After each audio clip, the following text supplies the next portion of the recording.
Good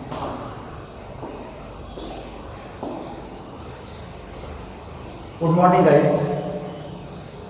Today we shall see what is the basis of a vector space. Before defining the basis of a vector space, we shall revise some definitions about the linear dependence and linear independence. If B is a vector space over the field F and small v1, v2, so on up to vn are the elements of the vector space F over the field vector space V over the field F, then v1 or alpha 1 v1 plus alpha 2 v2 plus on alpha n vn.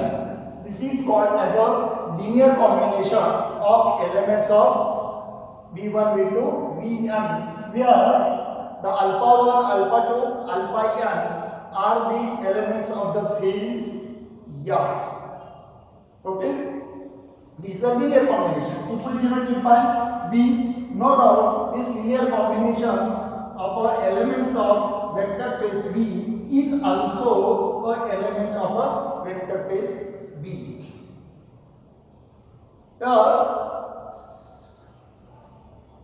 This is a linear combination of elements v1, v2, vn of a vector space V, which is also elements of V. If we consider set of all such linear combination, then it is called as a linear span of V. That means if S is a set whose elements,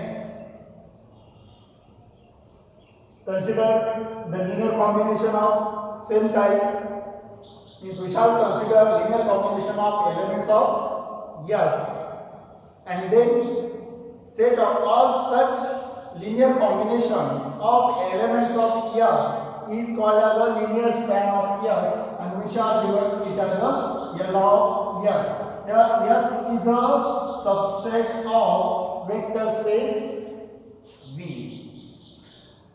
Already we have told that we have seen that linear span of S is a subspace of a vector space V.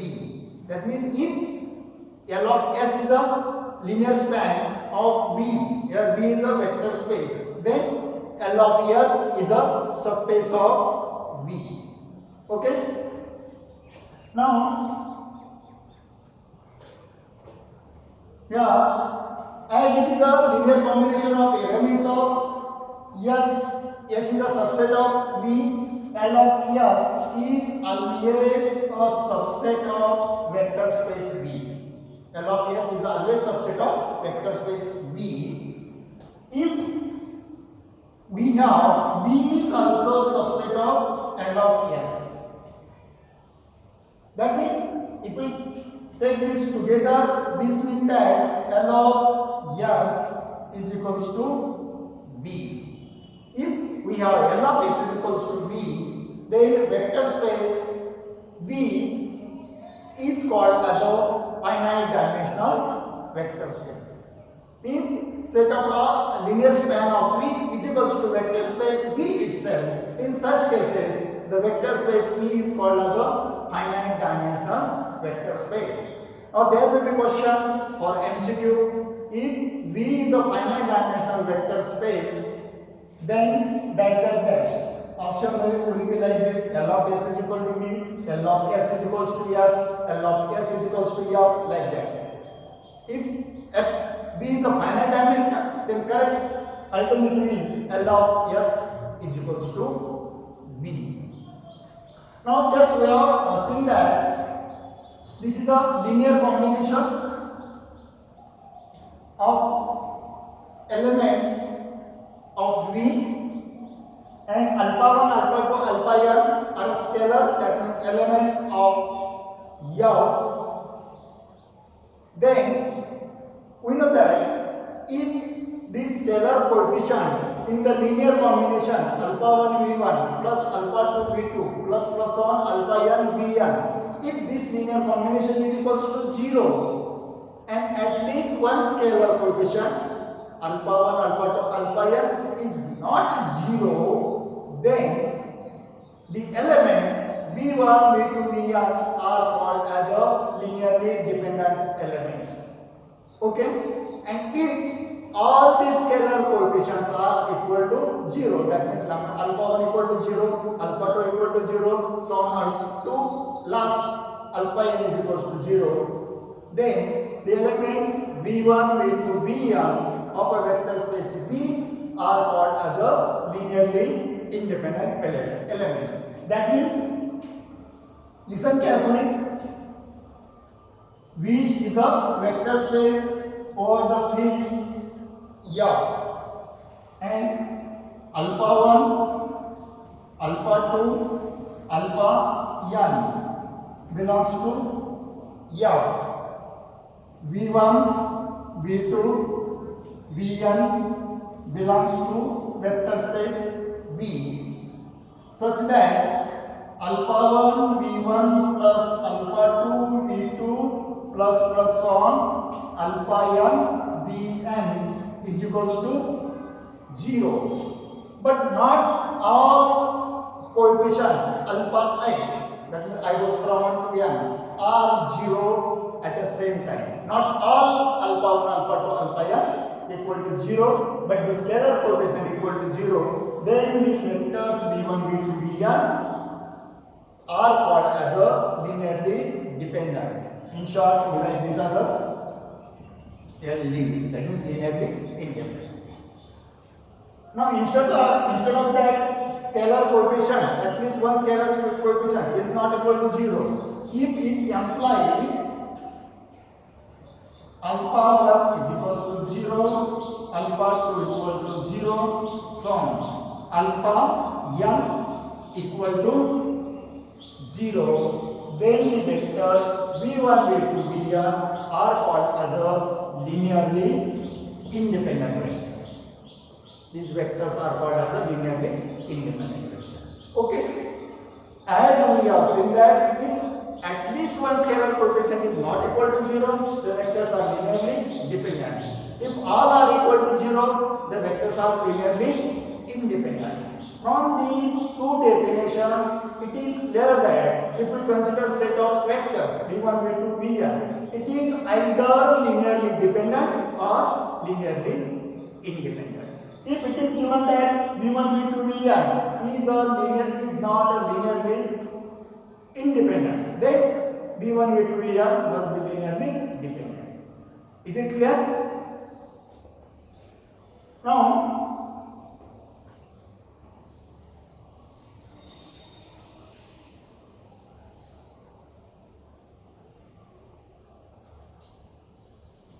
we can do that if V is a vector space over the field F and V1, V2, so on, Vn belongs to F are linearly independent. That means the vectors V1, V2, Vn are linearly independent. And these vectors are linearly independent, like in a linear span appears, then vectors in a linear span of these elements can be written as uniquely in the form lambda 1 v1 plus lambda 2 v2 plus on lambda n vn. This representation is unique. Every element in the linear span of v1, v2, vn can be written as in the form of linear combination lambda 1 v1 plus lambda 2 v2 plus on lambda n vn. Again, second result, if v1, v2, vn are the in previous case also, these are the elements of the vector v. If v1, v2, vn belongs to V are linearly independent, then every vector in the linear span of these can be expressed as a linear combination lambda 1 v1 plus lambda 2 v2 plus on lambda n vn. Now we shall consider v1 v2 vn are the elements of a vector space V. Then these elements are either linearly independent. These elements are either linearly independent or some vk for k goes from 1 to n or some vk, it can be, this vk can be written as linear combination of preceding elements. Listen carefully. The vectors v1, v2, vn are either linearly independent or some vk can be written as linear combination of preceding elements. That means here vk can be written as linear combination of preceding elements. That means vk it should be linearly independent. That means vectors v1, v2, vn should be linearly independent. If they are linearly dependent, then some element, any one element of this can be written as linear combination of preceding element. If we consider as an example the element is vk, then vk can be written as linear combination of preceding elements. That means vk can be written as alpha 1 v1 plus alpha 2 v2 plus on alpha n vk minus 1, linear combination of preceding elements. Is it clear? Means you have to remember that the vectors v1, v2, vn are either linearly independent or some element vk can be written as linear combination of preceding elements. That means if this set of vectors v1, v2, vn is a linearly dependent. If it is a linearly dependent, some vector vk can be written as linear combination of the preceding elements. Okay, this is about the linear dependence and linear independence. Now we shall define the basis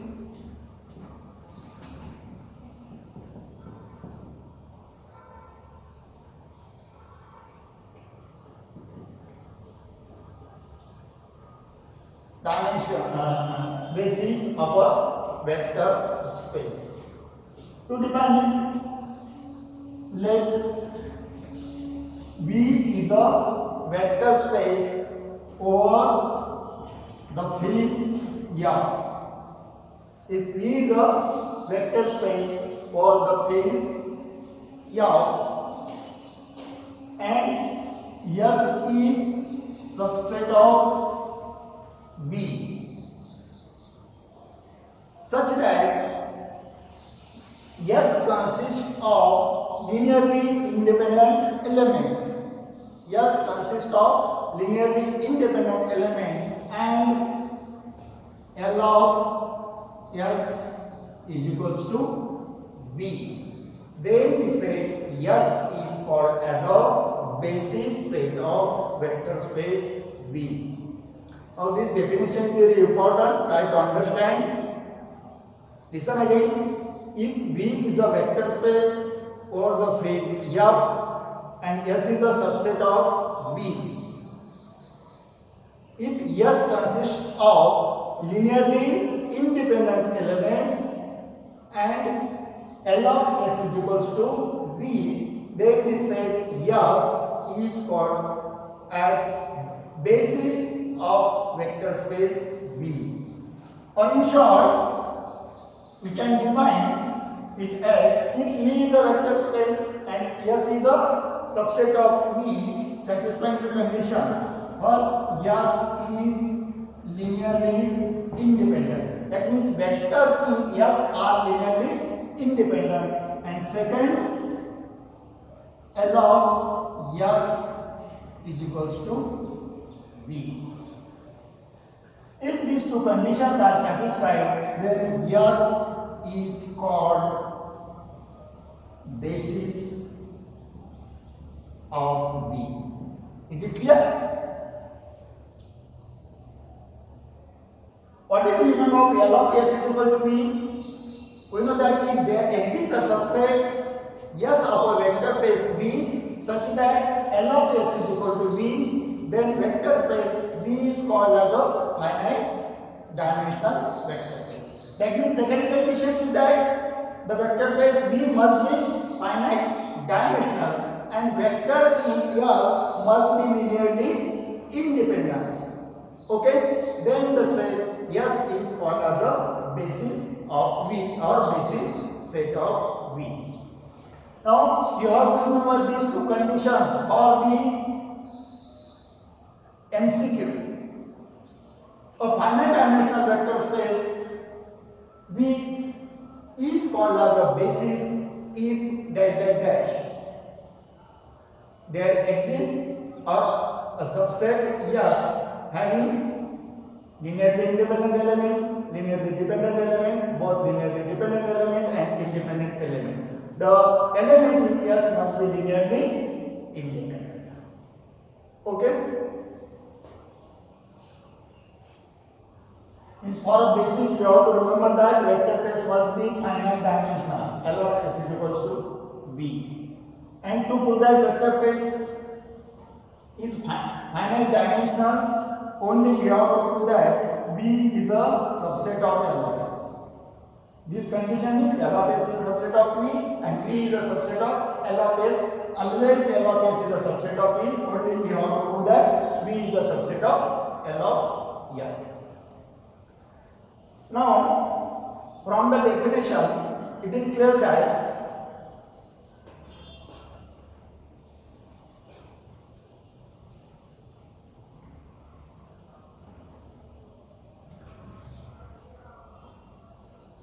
if V is a finite dimensional vector space, I have written the result here. Listen carefully.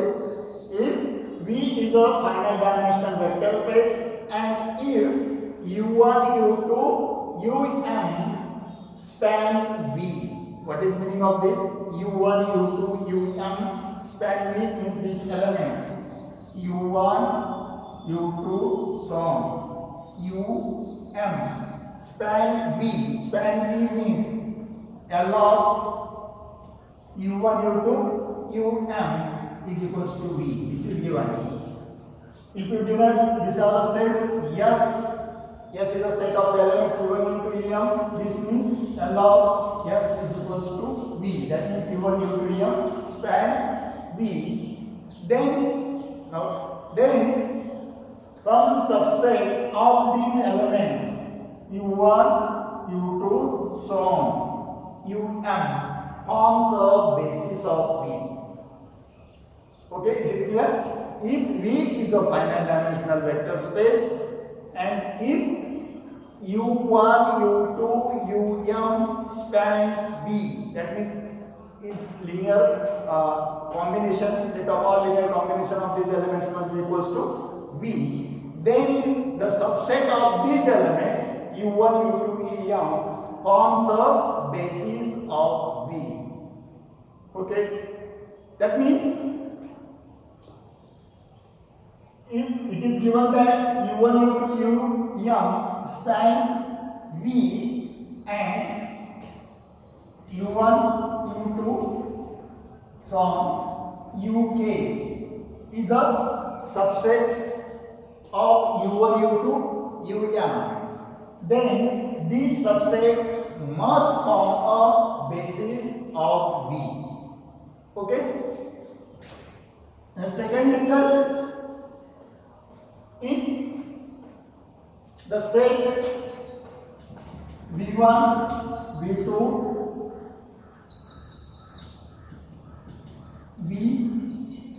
Em is a basis of a vector space V over the tree Em, and if we consider elements W1, W2, Wm in vector space V, then these elements are linearly independent. Suppose these are linearly independent. Then m must be less than or equal to n. This is very important for MCQ. Listen carefully. If V1, V2, Vm is a basis of a vector space V over the field M and W1, W2, Wn, these are elements of V, are linearly independent, then M must be less than or equal to n. Now here this is a basis. Okay? Means set having m element is a basis. Then, and we shall consider set of n elements which are linearly independent. Then this m must be less than or equal to n. Okay, m must be less than or equal to n. In MCQ, you have to remember that there may be given m is less than or equal to m. M is greater than or equal to m, and m is equals to m. None of these like this. But if W1, W2, Wm is the basis of a vector space V, and W1, W2, Wn are linearly independent. N elements are linearly independent. M elements form a basis. Then m must be less than or equal to n. This result is very important. And next result is, if we consider any vector space V or the field M and two bases of the vector space, V is a vector space, and suppose U and W are two bases of a vector space V, then number of elements in these two bases of a same vector space must be equal. Okay? If it is given that V and U and W are bases of a vector space V, then the elements in V and W are dash dash. They have to write the elements in V, U and W are equal. Now, these are two bases. The elements in U must be equal to elements in W. Means you have to remember that any two bases of a vector space have same number of elements. If there are three bases, again the three bases have a same number of elements. If U and W are a basis of a vector space V and number of elements in U are 5, then the basis V has dash dash number of elements. As two bases of the same vector space has same number of elements, therefore number of elements in W also equals to 5. Is it clear? And one more thing is that if you consider the vector space R cube, three-dimensional vector space, or the field R, field of real numbers, and then consider 1, 0, 0, 0, 1, 0, 0, 0, 1. Then this set is a basis of R cube or the field of real numbers R. Now this basis is called as a standard basis.